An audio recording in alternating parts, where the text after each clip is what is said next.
আসসালামু আলাইকুম। আশা করি সকলে ভালো আছেন। আমিও আলহামদুলিল্লাহ ভালো আছি। একদিন এক রাজার দরবারে অন্য একটি রাজার কাছ থেকে একটি মূল্যবান পাথরের উপহার আসলো। সেই উপহারটি পাথর পেয়ে তিনি অনেক আনন্দিত হলেন এবং মনে মনে স্থির করলেন যেটা দিয়ে তিনি তার মূর্তি গড়বেন এবং সেই মূর্তি বানানোর দায়িত্বটা তিনি তার মহামান্য মন্ত্রী সেই মন্ত্রীকে দিলেন। মন্ত্রী গিয়ে আবার তার রাজ্যের সবচেয়ে ভালো যে মূর্তি তৈরি করে, যে কারুকার্য ভাস্কর্য তৈরি করে, তার কাছে গেলেন। তাকে গিয়ে বললেন যে এটা রাজা তার মূর্তি তৈরি করবে এই পাথর, এবং এই পাথরটি নিয়ে তুমি তার মূর্তি তৈরি করে দাও, এর বিনিময়ে তুমি 50টা স্বর্ণ মুদ্রা পাবা। তো 50টা স্বর্ণ মুদ্রার কথা শুনে ওই ভাস্কর্য শিল্পী অনেকটা আশ্চর্য হলেন এবং খুব উৎসাহ নিয়ে তিনি তার যন্ত্রপাতি নিয়ে সেই ভাস্কর্য তৈরির কাজ লেগে পড়লেন।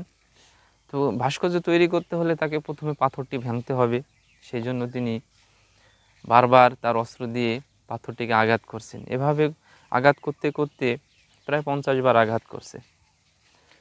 তো 50 বার আঘাতের পরেও যখন পাথরটি ভাঙছিল না, তখন তিনি মনে করলেন যে 50 বারই ভাঙতে পারলাম না, তাহলে এটা নিশ্চয়ই অন্য কোনো পাথর হবে, তো আমি আর এটা চেষ্টা করব না। চেষ্টা না করে তিনি মন্ত্রীর কাছে চলে গেছেন, গিয়ে বলছেন যে এই পাথর এটা আমি ভাঙতে পারবো না, আমি মূর্তি তৈরি করতে পারবো না।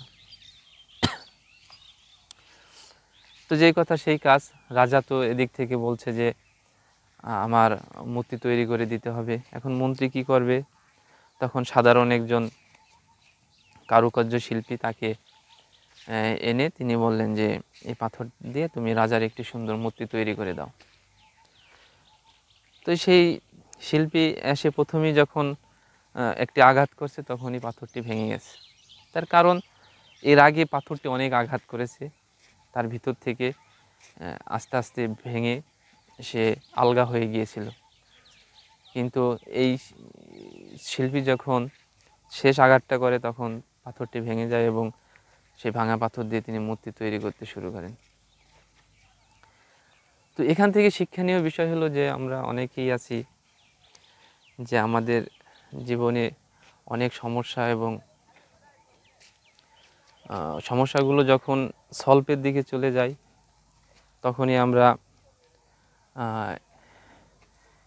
এই সমস্যার সমাধান হবে না ভেবে পিছন ফিরে চলে আসি।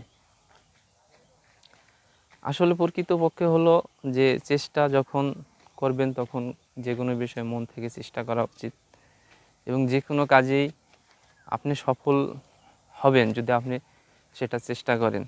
সেই কারুশিল্প যদি লাস্ট আঘাতটা যদি করতো, তাহলে হয়তো তিনি 50টি স্বর্ণ মুদ্রা পেতেন এবং তার পরিশ্রমটাও বিফলে যেত না।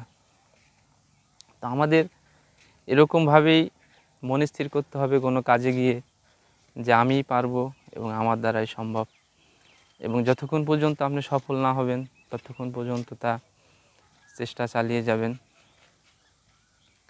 ধন্যবাদ, ভালো থাকবেন, সুস্থ থাকবেন। আসসালামু আলাইকুম।